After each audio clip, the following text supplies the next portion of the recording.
Imagine a world where positivity abounds. Well, we touch on that a little bit today with the Good Tarot. This is by Collette Baron-Reid. She's done a number of oracle decks, and these cards kind of have an oracle feel to them. This is put out by Hay House. It comes in a typical hard cardboard two-piece box. Okay. Quite adequate for protecting your cards. It does come with a little guidebook, and the guidebook's pretty good. It has kind of generic definitions for the cards, nothing specific to each card. Now, the artwork on this deck is really pleasant to look at. It's a positive affirmation deck, so there's no negativity in this deck as far as like a Tower card or a Devil card or Hangman and so forth. So it's very beautifully done. The cardstock, this is the back of the card, kind of looks like an old book maybe. Cardstock is very large. It's typical of Oracle card style. This is a standard tarot size card. Here you can see it's a little bit taller and quite a bit wider than a conventional tarot card. This is an AGM Pebbleback. But anyways, well, it's quite thick too. I hold this in my hand, and this is the size of the deck. It's significantly thicker than most decks. But it may be difficult to shuffle, particularly with people with small, dainty hands. So just to be forewarned there. But we might as well begin. We have the Fool. And we have a beautiful Fool here. And you can see the pastels. I believe she used watercolor on this deck. And there are 4 suits, and they are earth, fire, air, and water, and each corresponding to a tarot suit. But the Magician, he kind of looks like Santa Claus, but he's not. But interesting, I don't see any suit elements on the card. But that's our Magician. Then we have the High Priestess, a beautiful card.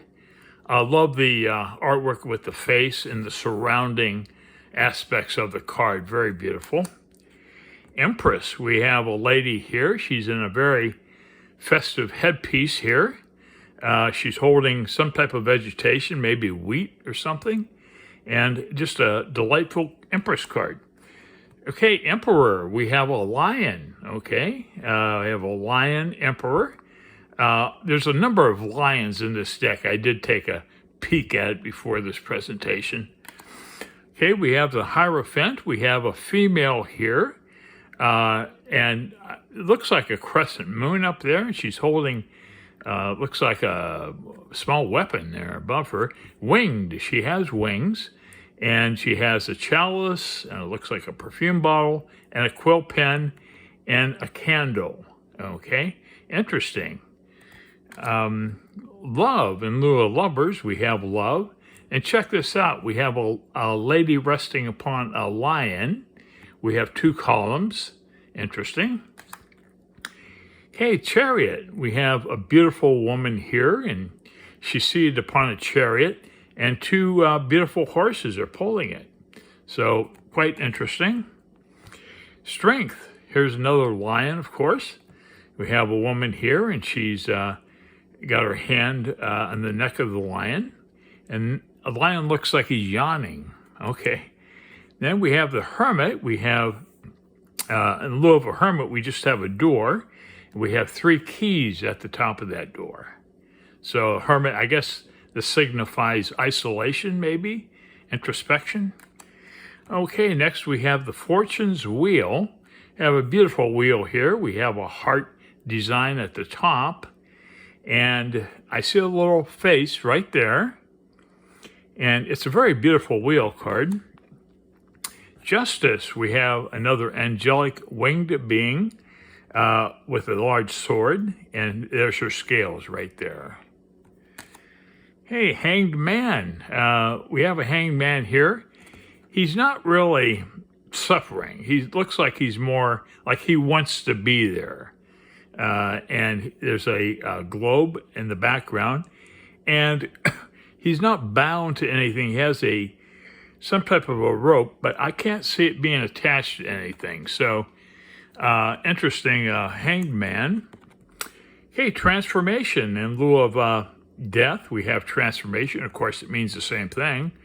I have a figure here, a young girl it looks like, and she's blowing some type of fire onto her hands. Okay, we have patience for card number 14. We have a lady with another beautiful headdress here and a very picturesque column behind her. A temptation in lieu of the devil. We have an apple, forbidden fruit, I guess, with a heart-shaped bite out of it. And we have a winged creature on top of that apple. Okay, tower, pretty mellow tower card. I don't see anybody falling out that I can discern, but just a very placid, gentle tower card. And we have the star. We have a woman here, and she's holding a large vase, I believe, and looks like a circle, almost resembles a moon to me, but there's a star right in the center there. And our moon card, we have a delightful moon face on it. We have a lady in a beautiful blue robe, and that's our moon card. Okay, our sun card. We have a little tiny sun up here. We have another golden globe here. We have a woman, and we have two sunflowers at the bottom. Okay, call. Okay, we have call instead of judgment. And call, here we have an angelic figure with a very large horn instrument here. And I don't see any activity at the bottom, but that's judgment. Okay, world, we have 3, 4, well, 1, 2, 3, and whatever that is up there, 4 celestial bodies, let's just call it that. It's a beautiful world card, but it's not something you would expect necessarily. Okay, moving on to the fire suit, which is wands. Ace of fire. Looks like a large globe of some type. I'm not sure if that's a lantern. It's got a candle in it. Okay, we have a little tiny fairy person up here at the very top. That's our ace of wands, or fire. Okay, 2 of fire. We have a woman on a very large giraffe here with some type of saddle. And 3 of fire, we have a figure here, and she's in some type of a boat. I'm not sure what you would call that, but I believe it's a boat. Okay, 4 of fire, we have an angelic being here. I believe she's playing a flute? I think so. She's playing a flute. Interesting. I like the little lights above her. The 5 of fire, we have an individual here, and she is kneeling. I like the butterflies up here, and there are her wings. Okay. The 6 of fire, we have an interesting, this is before dirigibles. This is a old-time thing where they take the ship up in the air with the balloon. Well, not really, but it's an interesting fantasy. And there's our airship, 6 of fire. Okay, 7 of fire. We have a beautiful unicorn here with an elaborate saddle, and that's our 7. Our 8, we have a very large panda bear with, looks like a woman figure riding on top.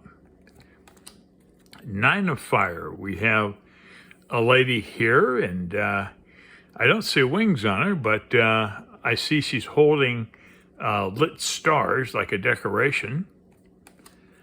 Hey, the 10 of fire, we have a literal circle of flaming letters. That's the 10 of fire. Okay, next we have the page of fire. We have a figure here, and there's a moon in the background. Very interesting use of watercolor. I think they're watercolor cards mostly. A very interesting use of color. Okay, for our messenger or knight, equivalent of knight, we have a young lady here. She has a bunch of candles atop her head. Queen of Fire, we've got a beautiful queen here. She's holding, looks like a large candle. Okay, we have the King of Fire. We've got a stately king with a very long, unkept beard, rather. He has a red heart, and he has almost like a sunflower halo above him. I love this card. This is the Ace of Water, which would be cups. I love these seahorses. And people have tried to raise them and breed them in tanks, but they're very finicky and they're very difficult to maintain. But I just love them. They're great. Ace of Water. Our Two of Water, we have a couple little orange goldfish. Beautiful card. Our Three of Water, we have a mermaid. Okay, a mermaid. These look like oyster shells, maybe. Okay.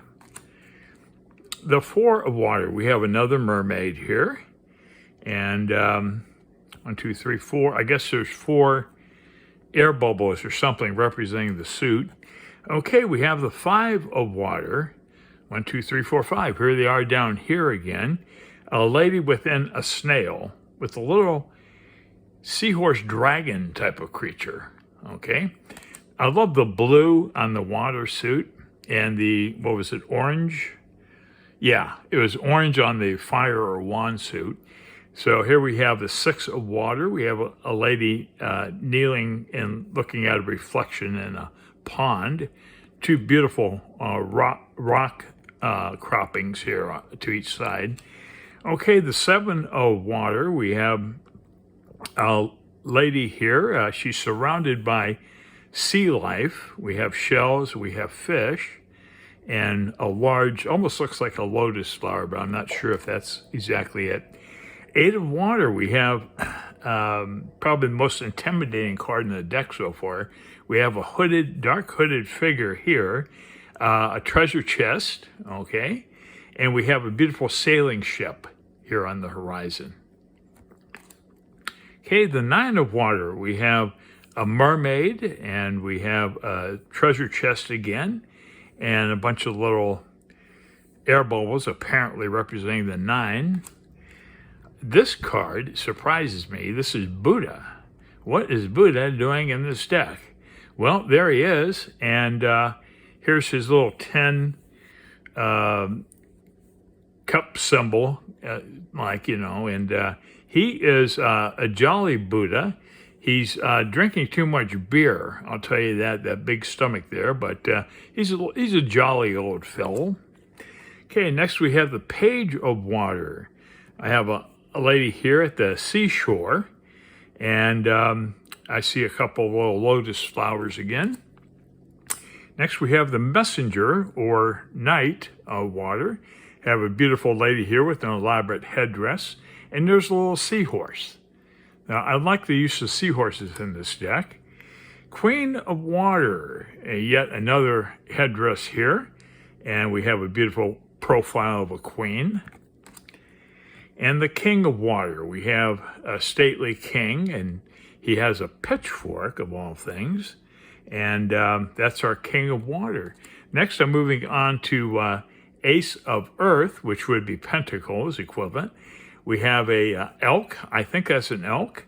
And interesting use of, it's like a tan or gold background. Most of these cards, the suit.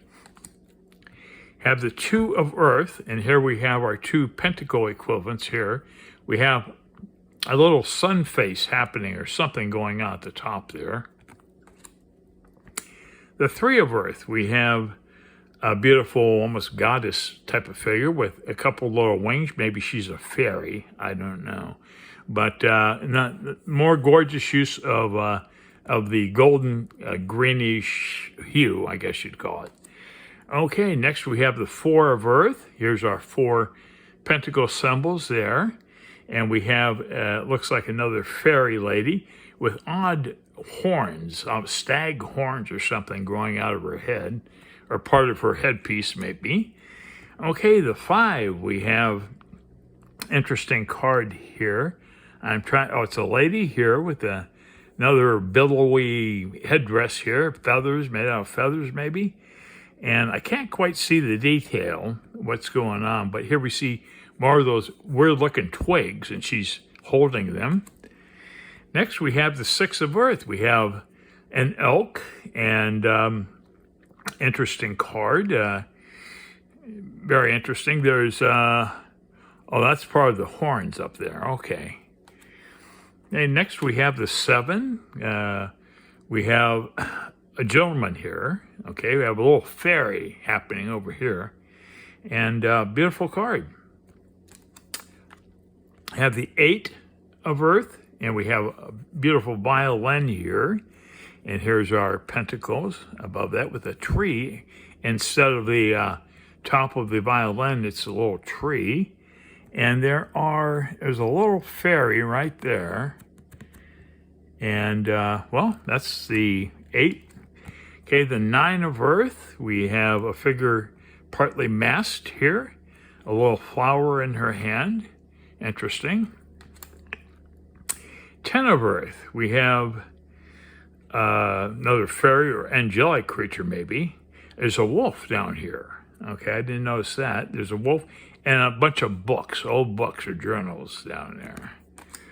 Okay, a page. We have a young boy, I believe, and he has fairy type of wings or maybe dragonfly. I don't know what they are, but he has those weird horns coming out of his head.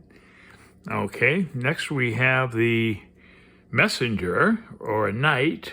We have, I don't know if these are headpieces with these twig type of horns, but part of a headpiece evidently. Interesting card. Okay, the Queen of Earth. We have a beautiful queen here wearing much thicker horns. That's our queen. And finally, the King of Earth. We have a king here. This is clearly part of his headpiece now. I can see that. There's like a crown there, but quite stately. Okay, moving on to air or swords. I have a Pegasus here.